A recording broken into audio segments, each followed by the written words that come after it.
नमन करती हूँ महादेव सभी देवता को सभी शिष्यों को स्वीकार कर जाए। शाह हरिंद्रानंद के अनमोल का पुस्तक पढ़ने जा रहे हूँ। शाह हरिंद्रानंद की अपनी अनुभूति है।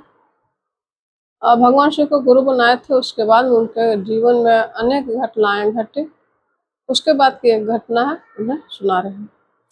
साहब बताते हैं कि 1980-81 कि इस घटनाक्रम में से यह बात स्पष्ट होने लगी कि पत्थरों के गिरने आदि की डरावनी घटनाओं के साथ साथ साधुओं का आना संपर्क में आए सभी लोगों के लिए कल्याणकारी था। साहब के घर में ईंट पत्थर गिरा करता था। प्रेत कुछ लोग तंग करता था, प्रेत। तो उसके बाद से साहब बहुत डरे हुए थे। तो डरावनी घटनाओं के साथ साथ ही साधुओं का आना भी उनके लिए घर में आना कल्याणकारी होने लगा। इलाके के गणमान्य लोग और जिले के उच्च पदाधिकारी भी पूजा घर में प्रणाम करने आते रहे और प्रश्नों का उत्तर चावल पर पाते रहे।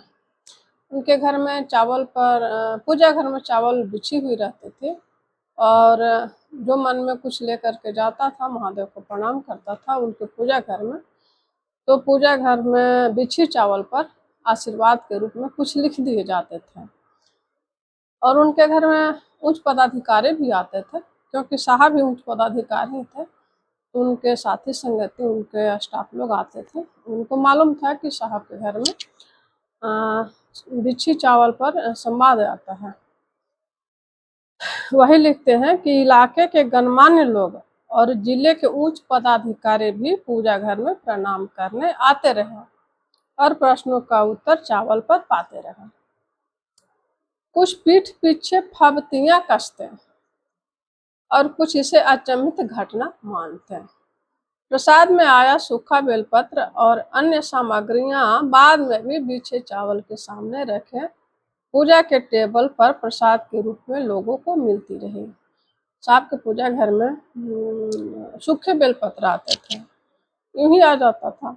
क्योंकि उनके घर में जो पूजा का जगह था उसमें कोई खिड़की नहीं थी, मात्र एक दरवाजे थे और दरवाजा का अंदर से यानी कि रूम में उनका दरवाजा था, तो बाहर से आने जाने का कोई जगह ही नहीं था। तो वही लिखते हैं कि पूजा घर में सूखे बेलपत्र भी और अन्य सामग्रियां भी आ जाती थी, जो साहब या उनके चाहने वाले महादेव को प्रणाम करके उनसे मांगते थे। इस प्रसाद और बेलपत्र का लोगों ने विपत्तियों में व्यवहार करना प्रारंभ किया तो आश्चर्यजनक रूप से उनकी विपदाएं घटने लगे, यानी कि उनकी जो विपदा थी वह समाप्त होने लगी। अनेक व्यक्तियों ने दैवी प्रकोपों, शारीरिक कष्टों एवं मानसिक उलझनों से मुक्ति पाई। जो पूजा घर में सूखे बेलपत्र आते थे उसको खा करके या उसको गले में पहनने से दैवी प्रकोप रहता था या भूत प्रेत की बाधा, शारीरिक कष्ट एवं मानसिक उलझन जो होती थी वो दूर होने लगे। नीलम आनंद बड़ी श्रद्धा से पूजा घर में अदृश्य सत्ताओं के आगमन को स्वीकार करती है। दीदी नीलम साहब हरिंद्रानंद की पत्नी है, तो उनको वो बड़े श्रद्धा भाव से जो अदृश्य सत्ताएं आती थी उनको स्वागत करती थी, स्वीकार करती थी अगर कोई आते थे तो। उनके अनुरोध पर अदृश्य शक्तियां लोगों द्वारा पूछे गए प्रश्नों का बिछे चावल के माध्यम से उत्तर देती और निदान बतलाती। अदृश्य शक्तियां दिखाई तो नहीं देती है लेकिन लोगों की बात सुनती है। तो जिनको कष्ट हुआ करता था दीदी बताती थी कि अमुक भाई बहन का कष्ट है, उसको दूर करने का उपाय बताइए। तो उपाय आ जाता था, तो सूखा बेलपत्र आता था, कुछ इस तरह के कुछ चीज़ें आती थी जिसको खाने से या पहनने से कष्ट दूर होने लगी थी।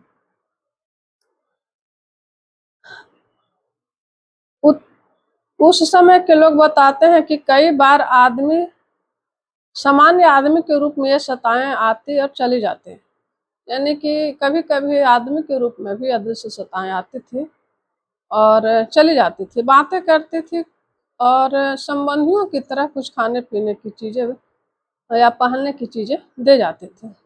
आवश्यकता होने पर पूजा का तरीका भी बतलाते। नीलम अपने पति से इन शक्तियों के कल्याणकारी होने की बात अक्सर कहा करते थे।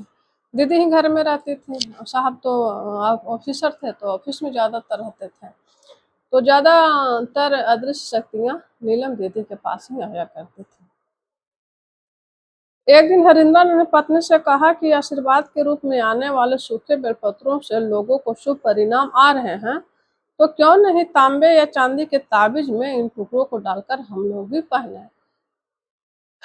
क्योंकि साहब के घर में भी प्रेत पत्थर फेंका करता था और साहब बहुत परेशान हुआ करते थे। तो वही लिख रहे हैं कि जब लोगों को सुख मिल रहा है, लोगों को शांति मिल रहा है, लोगों को कल्याण हो रहा है, तो क्यों न हम लोग इस सूखे बेलपत्रों को ताबीज में डाल कर के पहने।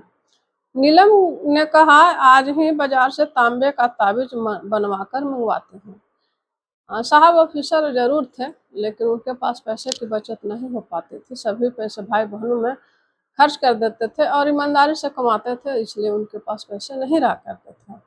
नहीं तो ऑफिसर थे तो सोना के भी ताबीज बनवा सकते थे। लेकिन दीदी ने तांबे की ताबीज मंगवाई और नीलम ने कहा, आज ही बाजार से तांबे का ताबीज बनवा कर मंगवाती हूँ। मैंने तो 21 चांदी के चपटे ताबीजों की माला 10-12 साल पहनी थी। दीदी बता रही हैं कि मैंने तो 10-12 साल ताबीज पहनी है, जिसे आपने शादी के बाद हटवाया था। जब दीदी की शादी हुई थी तो दीदी पहन कर के आई थी, तो साहब को अच्छा नहीं लगा था, तो उन्होंने हटवा दिया था। साहब कहते हैं, हाँ आप जंगल की बिल्ली की तरह दिखती थी। उपहास में हरिंद्र बोले। शाम में तांबे का ताबीज आ गया। दूसरे दिन हरिंद्रा ने बिछे अरवा चावल के 11 दाने, सूखे बेलपत्र के एक टुकड़े के सादे कागज के एक छोटे हिस्से में लपेटकर ताबीज में डाला। मोमबत्ती के मोम से उसे बंद कर दिया, फिर लाल धागे में डालकर खुद को गले में पहने और नीलम को भी पहना दिया। सांझ आने के पूर्व कार्यालय कक्ष में एक अनजाना साधु मिलने आया। अब देखिए आगे क्या चमत्कार होता है। बीडीओ साहब, मैं वाराणसी से आ रहा हूँ, देवघर जाना है, 5 रुपये दीजिए। एक अनजाना साधु आते हैं और कहते हैं कि मैं वाराणसी से आ रहा हूँ, यानी काशी से आ रहा हूँ, हमें देवघर जाना है, हमको 5 रुपये दीजिए।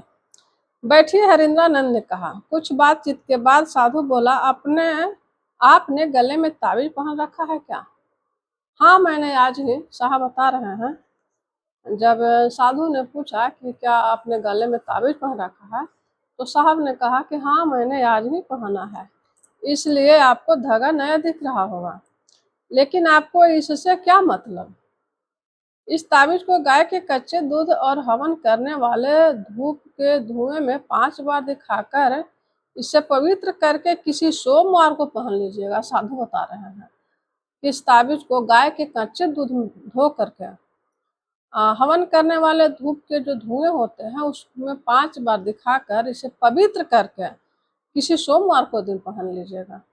ताबीज ऐसे नहीं पहना जाता, साधु बताते हैं। हरेंद्र कुछ आवश्यक सरकारी काम में व्यस्त थे। साधु को 5 रुपये दिए और आदर से विदा कर दिया। 2-3 दिनों के बाद ताबीज को उक्त विधि से धो दिया गया और उन्हें पहन लिया। आज भी हरिंद्रानंद एवं उनके बच्चे के गले में बेलपत्र एवं चावल से बने ताबीज आसानी से देख जाते हैं। उस ताबीज को पहनने के बाद साहब के शारीरिक कष्ट भी दूर होने लगे और जो प्रेत वो पत्थर फेंकता था वो भी पत्थर फेंकना बंद कर दिया। प्रणाम।